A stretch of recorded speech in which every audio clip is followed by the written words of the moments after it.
Ladies and gentlemen, good morning, good afternoon, and good evening, wherever you are in the world and whenever you are tuning into this video.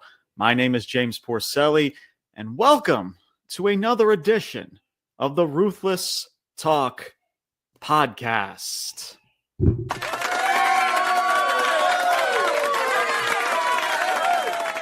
Thank you. Thank you. Today, guys, is a very interesting edition of today's show. I guess you can say this is episode number 4 of season number 7. As you can see, of course, Brian is not with me at the moment. Today, guys, will be a rather short but very effective video, to say the least. There's no show review, nothing like that. Me and Brian are going to save that on Saturday. We'll be recording, and that episode will be published on Saturday when we talk AEW, when we talk SmackDown, and many other things in regards to pro wrestling television and the product itself. But today, ladies and gentlemen, is a very different type of upload. And I could have saved this and put this on social media and just did an Instagram live or went live on TikTok or whatever it is. But I had to come on here and talk about this current situation. And at some point, you will hear Brian's perspective as well. There will be 2 separate uploads on this certain topic. If you see the thumbnail, if you see the title of this video, you guys know what I'm about to discuss here. But first things first, before we get into that, make sure you guys go check out, if you haven't already, our last episode. We talked Monday Night Raw. We talked Penta's debut. We talked about a bunch of other people who were just added into the Royal Rumble, continuing to build that up. There's a lot of, let's say, star power going into that Royal Rumble event. And many other things. A street fight, as I continue to use very loosely. And a show that was overall better than last week, I guess. I mean, that's not really, I guess, because the bar is just so low. That's just where we're at, is just to say, hey, it was better than last week, because all that, or last week's or the week before, the debut on Netflix was, let's just face it, it was a massive money grab. That's what it was. Like, hey, shouting out all the executives, all the business executives, right? From TKO to Netflix and everybody. That's pretty much what this show was in its totality, outside of a few other things, the matchups that me and Brian talked about just not too long ago. So if you haven't checked that out, make sure you do such. It is on all of our platforms right now. Make sure, of course, you guys check the banner down below. Make sure you follow us on Instagram and TikTok. Who knows if TikTok is still going to be a thing in the next couple of days, but still follow us on TikTok. Both handles are Ruthless_Talk. And of course, make sure you guys check us out on our podcast. It is available on Spotify, Apple Podcasts, and our YouTube. And subscribe to our YouTube channel, man. If you see that subscribe button down below, make sure you smash it. Give it a Batista bomb, a pedigree, a super kick. Do whatever you got to do, man, but smash that subscribe button and spread the word about the platform. All right, so now on to today's topic. And today's topic is Corey Graves. As Corey Graves has been a massive headline in the wrestling world over the last couple of days, as Corey Graves has pretty much broke his silence about his current situation in WWE and his situation as a commentator. As of right now, from what we were hearing, that Corey Graves is being moved over to NXT. He was taken off of NXT after some tweets that he posted. And here was one of the tweets that he did post out. And this is kind of be like the focal point of what I have to say in regards to today's topic itself. So Corey Graves, this was just a couple days ago. This was Corey Graves, and I quote, he says, "Imagine chasing your dream, then being told that you're no longer physically able to pursue your dream." Of course, talking about when he was a pro wrestler. "Then you dedicate your life to something dream adjacent to now his current role as a commentator, and pretty fucking good at it." Can't honestly disagree. And then when it's time to enjoy the fruits of your labor, being told you're not famous enough for your own job, just in case you wondered where I've been. And then he posted another tweet saying that he had a lot to say on the NXT broadcast. And of course, before he was taken off, I guess WWE didn't want to take any chances and say like, okay, we don't know what you're about to say, I guess. So you're getting Das Boot pretty much. So that's the situation, right? So let me say this. Obviously, in regards to what Corey Graves is saying, seems like most of this is coming from Michael Cole.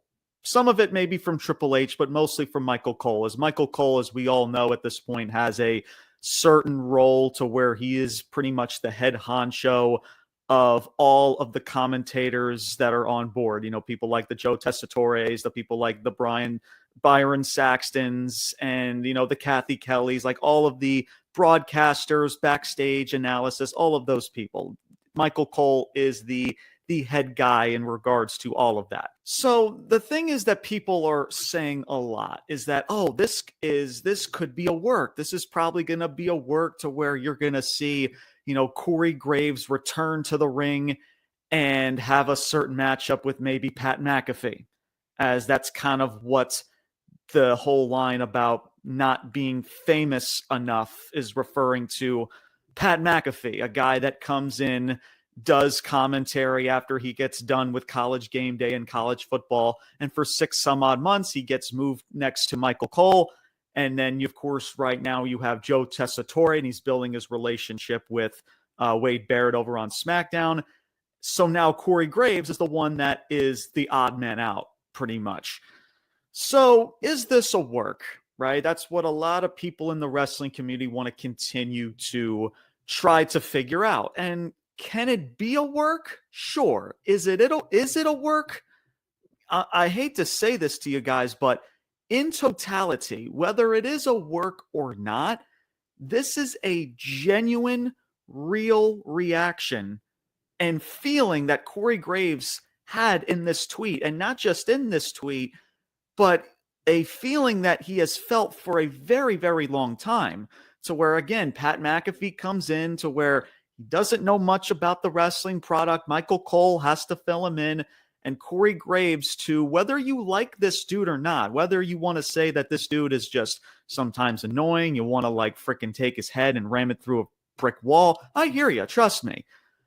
But guys, what you can't deny, the reality is that Corey Graves, ever since he has been here, he has been in WWE as a commentator, and it sucks that he's had to go through, you know, being a pro wrestler and being told that you can't physically do it anymore.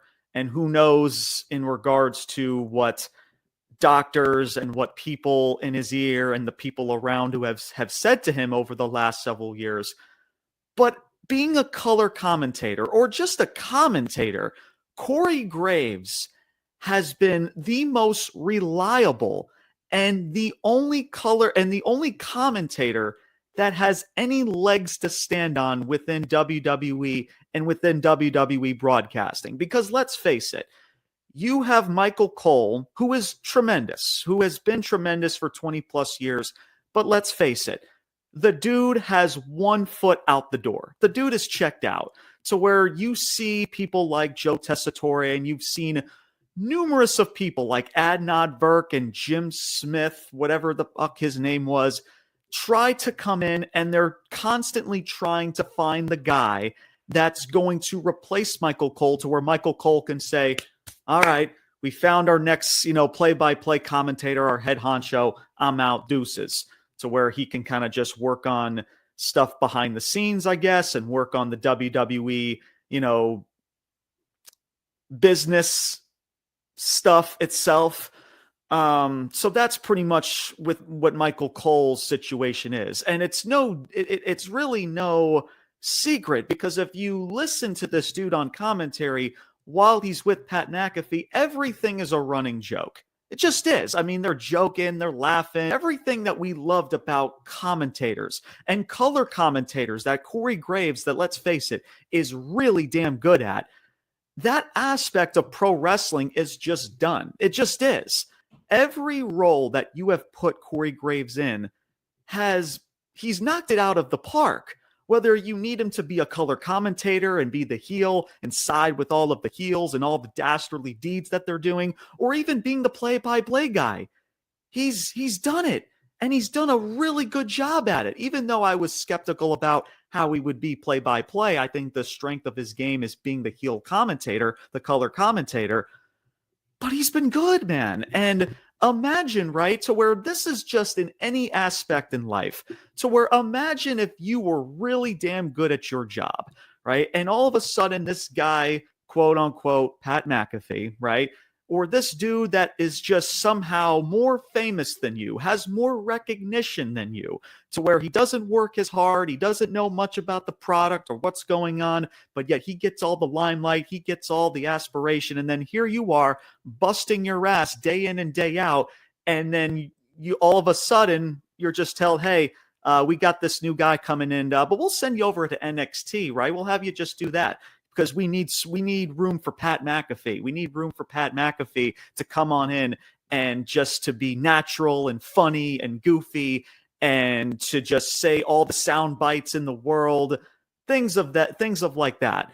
And for people out there too to say like, oh, like this dude should be grateful that he's getting a paycheck. Like, how dare Corey Graves would say stuff like that? He sounds, ungrateful. People like Jonathan Coachman. That's right, Coach. I'm talking to you. Like, you guys need to shut the fuck up, honestly, right? Like, I get it. It's part of the business, right? The business side of bringing somebody like Pat McAfee.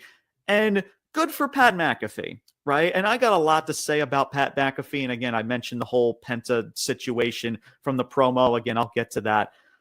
But Pat McAfee, kudos to him, right? To where WWE wasn't even paying attention to what this dude was doing years and years ago, right? When he first retired from the NFL and then when he started, his podcast and his brand, nobody was paying attention to this dude. And then all of a sudden, WWE, ESPN, right? Now they think of the world of this dude to where now you see him all over ESPN. His podcast is on ESPN and WWE loves him. Triple H, guys, loves him to where it wouldn't shock me to where you see so many, because you see so many part-timers, celebrities, they get all of this limelight, people like Bad Bunny and Logan Paul, and they have done tremendous work. There's no question. I'm not disputing that.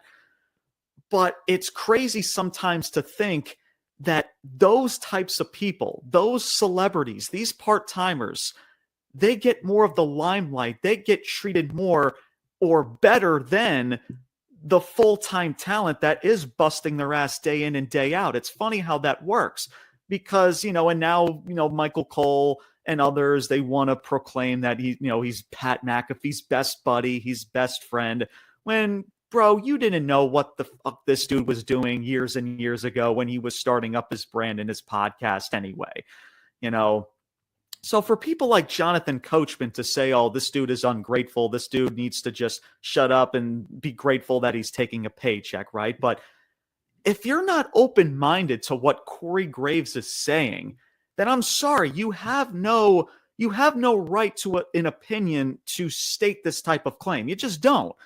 Because, again, guys, whether you like Corey Graves or not, whether you think this could possibly be a work, to where, oh, James, this is going to be a work, there could be setting up a matchup maybe with Pat McAfee for WrestleMania, or maybe there's, something's being in the works for Corey Graves to come back to being an in-ring performer. True, of course. But that doesn't mean, guys, that from the jump this was a work. That doesn't mean that everything in totality has been thought over, if that makes sense, right? Whether you like this or not, this statement from Corey Graves is a straight up shoot, meaning that this is 100% a real, authentic feeling and reaction. Can this turn into a work? No question. But just because it miraculously comes into a work and then people are going to say, oh, see, it's a work. Well, see, we were right all along. No, you weren't. It turned into that. And that's what it possibly could be. So that's number one about being a work. And let me say this about Pat McAfee, right? Listen, again, much love to Pat McAfee. He's busted his ass to get where he is right now with ESPN, with WWE, and being in the position that he's in. He's done that. He's had to get to where he is. And much love to him. I'm not going to take anything away from him. But guys, let's face it. This is a massive hot take. The shtick with Pat McAfee is getting old. It really seriously is getting old, right? To where all he does is that he comes back, he knows nothing about the product. Michael Cole has to fill him in, and they just tell him, hey, just give us your natural reaction. Just be Pat, just be crazy, just be wacky, and just give us your natural reaction. And some people are like, oh, well, James, that's the fun of it, right? You're getting a real authentic reaction. That's the fun of it. Okay, true. Maybe to a part. Okay, absolutely. But guys, it just gets old to where he's no longer a value to the product itself, right? He's just collecting sound bites. That's all he's doing. To where Michael Cole, again, is so checked out. He's just laughing and giggling over everything when all of these talents are also trying to bust their ass, putting on serious promos, trying to tell a story. And the commentators can't even take it seriously because it's Pat McAfee, and we joke and we giggle and we want to ride the you-know-what because this dude, I want to say can't do wrong, but he's just beloved by everybody in the entertainment industry. While you have somebody like Corey Graves to where he does it all. He's been doing it all. He has been the most reliable personnel in that company, whether it is color commentary, whether it is being the play-by-play guy. And then, you get sent over to NXT because we need room for Pat McAfee, because Pat McAfee's coming back on board, because he's more famous than you. He brings more eyeballs to the product than you, which is not even true, by the way. The numbers will tell you that too. So Corey Graves, guys, whether, again, this is not me really choosing sides. This is not me really agreeing or, again, just picking a certain side. This is just being open-minded to be like, yeah, I hear where Corey Graves is coming from, and I understand the genuine frustration that he has felt for not just the short amount of time, but for years now, ever since Pat McAfee has done this shtick on commentary with Michael Cole and others. He gets sent over to NXT, which is a massive downgrade, guys. You get sent over from the main roster, right? That's you promoting wrestlers like a Roman Reigns, like a John Cena, like a CM Punk, and all of these people. And you get downgraded to NXT. Oh, but James, NXT is great. It's really good. Okay, yeah, maybe the product, trust me, is 10 times better than what the main roster is doing. And you could thank Shawn Michaels for that. But guys, it's a massive downgrade. Again, numbers and viewers will tell you that. That's number one. The salary of what those NXT stars and talents are getting paid will tell you that as well. It's a massive downgrade. So if you're not open-minded, if you can't hear out what Corey Graves is saying, then I'm sorry, man. You have no right to an opinion. If you're not open-minded to this situation, you can dislike Corey Graves. If you may think that he sucks at his job, which I'm sorry, you're wrong. The dude is damn good at what he does. But even then, that's totally fine. But for you to not understand Corey Graves' position to where, again, a guy that has been not just damn good, but so reliable, everything that they have told this dude to do, he's done it, and to the best of his ability. But yet we have Pat McAfee, a guy that everybody knows in the sports and entertainment industry. He's coming back from ESPN and College Game Day. We need to save room for him. We need to bring him back with Michael Cole. So then again, Corey Graves is the odd man out. That's frustrating, bro. Can it turn into a work? Absolutely. Is it a work? To be honest, guys, it's not. It's a genuine, real, authentic reaction to where, again, it's not just recently, but what Corey Graves, that he has told you before, is what he's felt for the longest of time. Again, I know we all like Pat McAfee. He's had his moments to where he has made us laugh. He is entertaining to a certain degree. But guys, the shtick is old. He's out there with no recollection of the product, with no recollection of what's going on, and he's there for the soundbite. He's there just to say wacky, crazy shit and for all of us to laugh at it. That's it. That's all he's doing. And guys, the shtick is old. It's just old. It's not funny anymore. He goes out there, right, when Braun Strowman comes out, that dude is one big son of a bitch. right? Michael Cole tries to do the same thing. Like when Pat McAfee's not there, you got Michael Cole who's trying to be funny and he's trying to do the same recollection of what Pat would do. He's one big son of a bitch. Are we supposed to laugh at that? Is that supposed to be funny? Like it's just, I'm sorry, man. It's old and it's not funny anymore. It's just not. And it's no longer becoming outside of, okay, maybe the business side of it, but the product itself. What value is Pat McAfee bringing to the product at this point? Nobody's saying that I'm watching Monday Night Raw because I love Pat McAfee on commentary. The dude is so good. Nobody's saying that. Nobody cares. Like, my God, man. And again, it's just like, oh, but Corey Graves needs to be grateful. He needs to shut up and collect the paycheck. First of all, Jonathan Coachman, right? You're the same dude, right, that took your ball and went to ESPN back in 2008. And then and you're the same guy back in 2018 that went back to WWE. And how did that turn out for you? To where Corey Graves over the last 5 to 6 years would run circles over your bitch ass. So shut the fuck up, dude, about being ungrateful, and this dude should just be shutting up and collecting a paycheck. Shut the fuck up, dude. Seriously. Like, my God, man, it's just every time when we come across wrestlers, talents, commentators, every time to where they speak out about something, it's always the narrative that they're ungrateful, right? They're not grateful of what WWE has given to them. Guys, these people don't owe WWE shit. They're independent contractors at the end of the day. The only thing that they have to prioritize in their careers is themselves, right? That's it, which is why I never understood the narrative about Sasha Banks Mercedes at the time when she walked out with Naomi and people wanted to call her ungrateful and just, a crybaby and this and this and that. When all Sasha Banks is doing is that she was looking out for herself because she knows that she is worth more than just given a world championship and losing it within a week because we got to give it back to Charlotte Flair because Charlotte Flair needs to hold on to 16 more freaking title reigns in the next 10 years. Right? When you know, guys, that you're worth of doing more and your craft and your skill level is telling you that I should be valued more and appreciated more. And if you're not getting that, if you don't feel like you're getting that, you have every right to not only speak out, but to also walk away if that's what Corey Graves wants to maybe do. I doubt that's the case. I don't think it's that far.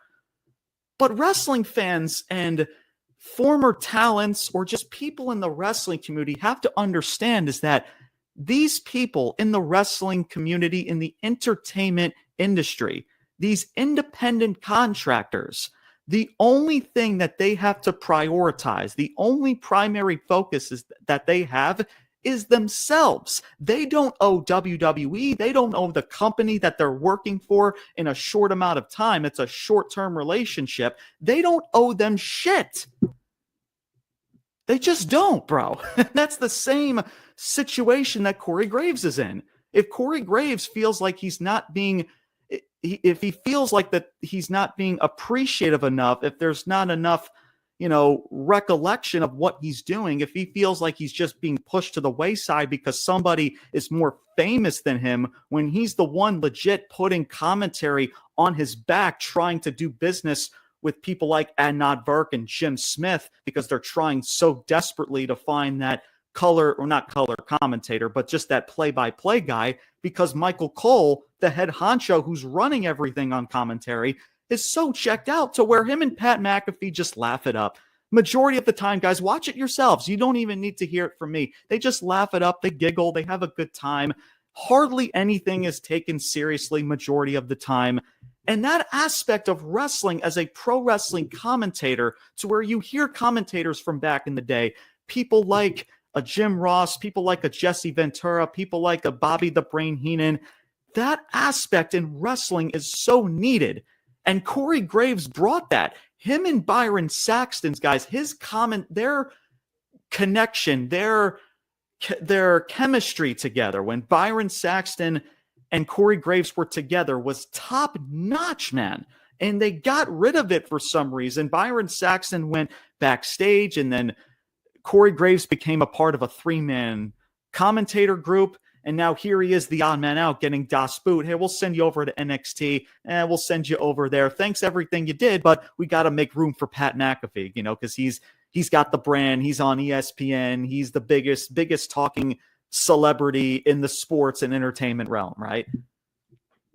And that's, guys, that's just the reality. And that's just the fact that people need to understand and be more open-minded to where, oh, snap, damn, I understand the frustration of what Corey Graves is going through. You don't have to like him. You don't, whether you dislike him, you don't have to like him. But for you to say that, oh, it's just a work, or again, it could be a work and it could turn into that, that doesn't mean it's always been a work. This is a straight shoot, guys. This is a genuine, authentic reaction that Corey Graves has felt for a very, very long time. And to continue to tell these people like Corey Graves and many others that have come and go in this wrestling industry, to tell them that they're just ungrateful, to tell them that they just need to shut up and collect a paycheck, it's just fucking bullshit. If Corey Graves didn't bust his ass, if he was just lazy and he just wasn't good, we would be having a completely different conversation. But that's not the case. So, and that aspect in wrestling, guys, with commentary, Pat McAfee, yes, he puts smiles on people's faces. He's entertaining to a certain degree. But guys, the shtick that he does with Braun Strowman and just being this loud, obnoxious soundbite on commentary, it's just getting old, and it's no longer providing a value to the product, to where Corey Graves and Byron Saxton, had something with that. And that aspect of commentary to what made professional wrestling special, a aspect that Corey Graves does have, you're just pushing that to the wayside. And Corey Graves is here like, dude, like what the fuck are we doing here? So you can hear the passion in my voice, man, because I truly hear where Corey Graves is coming from. And here's a prime example of what I'm talking about with Pat McAfee. Penta, right? When Penta made his, again, miraculous debut, he also cut a promo. I really liked that aspect, by the way, of Penta. That was really good to have him talk on the microphone in front of San Jose, which was a really good setting to do it in. And then he has this really serious, sentimental promo, right? And his family is at ringside. His family is in the front row. And then afterwards, he cuts the promo. He gets a really good reaction. And Pat McAfee, the first thing he says on commentary is like, well, I didn't know what he said, but sounded majestic. The fuck, dude? Like, what are you doing, bro? Like, listen, there's times to be funny and to crack a joke once in a while when the moment calls for you to be funny and for you to tap into that persona. But this is a character like Penta who just debuted, who's supposed to portray himself as this serious in-ring performer in a serious promo, and you joke around and say like, oh, like I didn't know what he said, but it sounded majestic, right? And we're all supposed to giggle and laugh. Oh, it's Pat McAfee, right? Because it's it's Penta and he was speaking it differently, because it's not funny. It's not. It's old and it's no longer bringing a value to the product. It's just not. It's just really fucking old, and I'm over it. To where I'm sorry, man. As of right now, Corey Graves and what he can bring to the table is far more reliable than what Pat McAfee has done over the last several months. In part, I'm sorry that may be a hot take, but that's just the truth, and that's just how I feel. So that's it, man. I totally hear where Corey Graves is coming from, and it sucks that there's just certain people that just don't want to hear this dude out, or just don't want to hear a certain side of the story. Now, granted, could there be some things that Corey Graves may have said that taken words out of maybe WWE's mouth to a certain degree? Sure. But the word is, or the phrase is, you're not famous enough, right? So where, like, if that was really said to Corey Graves, to be like, man, listen, you can have a conversation with this dude and be like, listen, man, Pat McAfee's coming back in, we appreciate what you're doing, but for now we gotta put you to the side, or we'll put you in the 3-man booth or whatever. It's all part of the business. We really appreciate what you're doing. Just keep up the good work, and all this is going to pay off for you in the long run. Trust me, or whatever you got to say to this dude. But if the words were truly, "I'm sorry, Pat, but we're sorry, Corey, you're just not famous enough." What the? What? Why? What is? I don't understand it. I'm sorry, that baffles me. So yeah, man, it's for Corey Graves. It's unfortunate, and again, can it be a work? Sure. Is it a work? To me, this seems like it's a straight shoot. It's a shoot that could turn into a work. That's the best answer I can give you. But understand this, guys, whether it's a work or not, this is how Corey Graves feels. This is straight up genuine. This is a straight up 100% authentic feeling that Corey Graves has felt for the longest time since Pat McAfee has been part of the WWE bubble.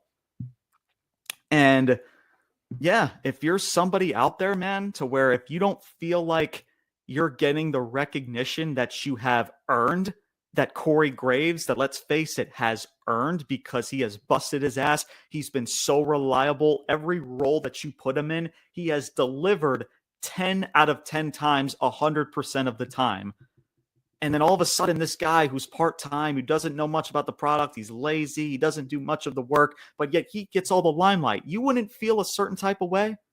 You wouldn't feel what Corey Graves is feeling right now?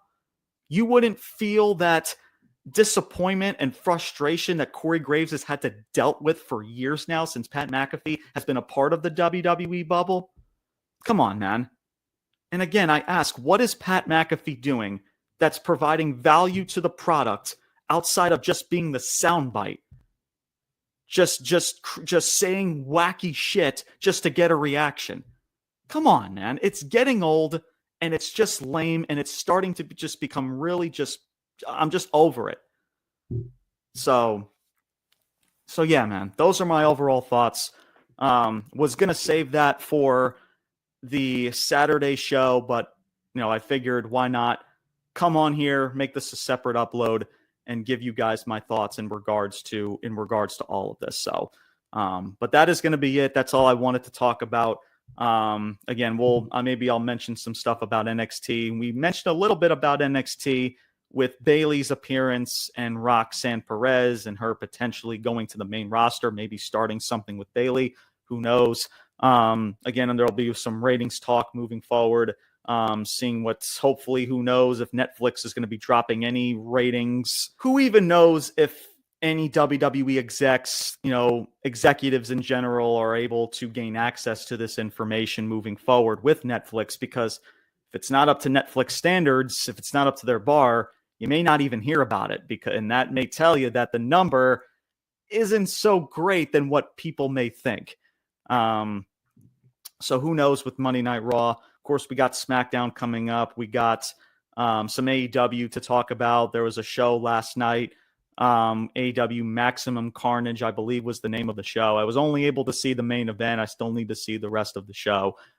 So we'll definitely get caught up with that. And again, Brian should be making a separate upload about this certain topic that will be up on the platform and all of our platforms. So make sure you guys stay tuned for that. And of course, stay tuned for this Saturday's episode when we talk about AEW and SmackDown. So that is all the time I have for you guys. Thank you guys so much for hearing my middle mini rants about this situation with Corey Graves, man. So my final take, man, is that you like him, you dislike him, you like Corey Graves, you hate Corey Graves, you like Pat McAfee, you dislike Pat McAfee. Whatever your situation is it a work? It's not a work. Understand that Corey Graves, at the end of the day, was done dirty. To a certain degree, Corey Graves was done dirty, and honestly has been done dirty ever since Pat McAfee came on board. And that's just the reality, and that's just the honest to God truth that I can give you guys. And that's it. But thank you guys so much for tuning in. Once again, check us out on social media. Follow us on Instagram and TikTok. That is Ruthless_Talk. Make sure you guys check us out on Spotify, Apple Podcasts. Subscribe to our YouTube channel. Get us to 300 subscribers. And as always, stay tuned for more content to come. That is going to do it for today's episode, everybody. My name is James Porcelli, and your boy is signing off, saying salute, peace out, and take care, everybody. Toodles. Well, with the skin is dry, well.